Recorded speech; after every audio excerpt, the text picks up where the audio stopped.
আমার ভোট আমি দেব, যাকে খুশি তাকে দেব, তবে হ্যাঁ অবশ্যই একজন আদর্শ ব্যক্তিকে দেব। আসসালামু আলাইকুম দর্শক, আপনাদের সঙ্গে আছে আমি হিরণ বাদশা ফ্রম চায়না। দেশ এবং দেশের বাহির থেকে যারা আজকের ভিডিওটি দেখছেন, আশা করছি আপনারা সবাই ভালো আছেন।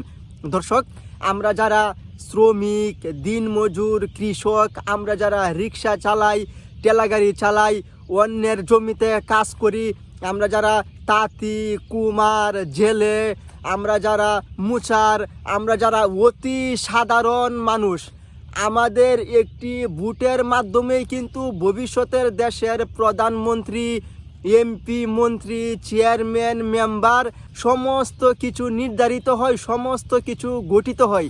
তাই দর্শক, আমি মনে করি আসলে আমরা ব্যক্তি হিসাবে, মানুষ হিসাবে সাধারণ হলেও আমাদের এক একটা ভোট আমাদের কাছে খুবই খুবই খুবই গুরুত্বপূর্ণ। তাই আমরা যেহেতু দেশের প্রধানমন্ত্রী, এমপি, মন্ত্রী, সরকার, মেম্বার সমস্ত কিছু আমরা যেহেতু নির্ধারণ করি, আমরা যেহেতু গঠিত করি, তাহলে অবশ্যই আমাদের ভালো মন্দ বোঝার বিবেক আছে। আসলে কে আদর্শ ব্যক্তি, কে আদর্শ নেতা, কাকে নির্বাচিত করলে, কাকে জয়ী করলে দেশের ভালো হবে, দেশের কল্যাণ হবে, আসলে আমাদের সকলের উচিত জেনে শুনে বুঝে তারপরে আমাদের খুবই মূল্যবান গুরুত্বপূর্ণ ভোটটি সেই ব্যক্তিকে আমাদের সকলের দেওয়া উচিত। দর্শক, মনে করেন 2026 সালের বাংলাদেশের নির্বাচনে একটা উদাহরণ হিসাবে বলছি, আমাকে আপনারা দেশের প্রধানমন্ত্রী বানালেন, আর দেশের প্রধানমন্ত্রী হওয়ার পরে ক্ষমতা পেয়ে আমি অত্যাচার, অন্যায়, জুলুম, নিপীড়ন, আত্মসাৎ, আমি যেভাবে খুশি সেইভাবে আমার ক্ষমতাকে ব্যবহার করেছি, কাজে লাগিয়েছি। কিন্তু এই যে আপনারা সবাই মিলে আমাকে ভোট দিয়ে একজন নেতা হিসাবে, দেশের প্রধানমন্ত্রী হিসাবে নির্বাচিত করলেন, তারপরে আমি জয়ী হওয়ার পরে আমি যে ক্ষমতার অপব্যবহার করেছি, অন্যায় করেছি, অত্যাচার করেছি, নিপীড়ন করেছি, জুলুম করেছি, দুর্নীতি করেছি, এই যে আমি যত অন্যায়, যত পাপ, যা কিছু করেছি, তার জন্য আমার যত শাস্তি হবে, আমার যত পাপ হবে, তার একটা অংশ কিন্তু আপনারা যারা আমাকে ভোট দিয়ে নির্বাচিত করেছিলেন, আপনারা যারা আমাকে ভোট দিয়ে জয় করেছিলেন, তার একটা অংশ কিন্তু আপনাদের সকলের আমলনামায় জমা হবে। দর্শক, কয়েকদিন আগে আমাদের মসজিদের এক ইমাম সাহেবে একটা বয়ানের সময় আসলে এই পয়েন্টটা বলেছিল, আমি সেইখান থেকে এই উদাহরণটা দিচ্ছি। ইমাম সাহেবে বলেছিল, আমরা অনেকেই টাকার বিনিময়ে আমাদের ভোট বিক্রি করি। আসলে সমাজে এরকম অনেক প্রভাবশালী লোক আছে যারা টাকার বিনিময়ে আমাদের ভোট কিনতে বাধ্য করে। যদি আমরা তাদের কাছ থেকে টাকাটা না নেই, তাহলে বিভিন্ন সামাজিক দিক দিয়ে তারা আমাদেরকে অত্যাচার, অনাচার, বিভিন্ন রকমের নির্যাতন করবে আমাদের উপরে।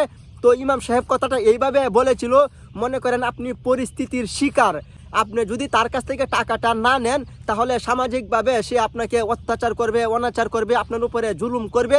তো সেই ক্ষেত্রে আপনি যদি পরিস্থিতির শিকার হয়ে তার কাছ থেকে টাকা নেন, তো টাকা নেওয়ার পরে আপনি যখন নির্বাচনে ভোট দিবেন, তখন আপনি যদি মনে করেন আসলে যে ব্যক্তি টাকার বিনিময়ে আপনার কাছ থেকে ভোট কিনেছে সে আসলে আদর্শ নেতা হবার যোগ্য নয়, তার মাধ্যমে সমাজের কোনো উন্নয়ন হবে না, কল্যাণ হবে না, তাকে আসলে ভোট দেওয়া উচিত নয়, তখন যদি আপনি তাকে ভোট না দেন, তখন কিন্তু আপনার শুধু একটি গুনাহ হবে যে আপনি টাকা খেয়ে তাকে ভোট দেন নাই।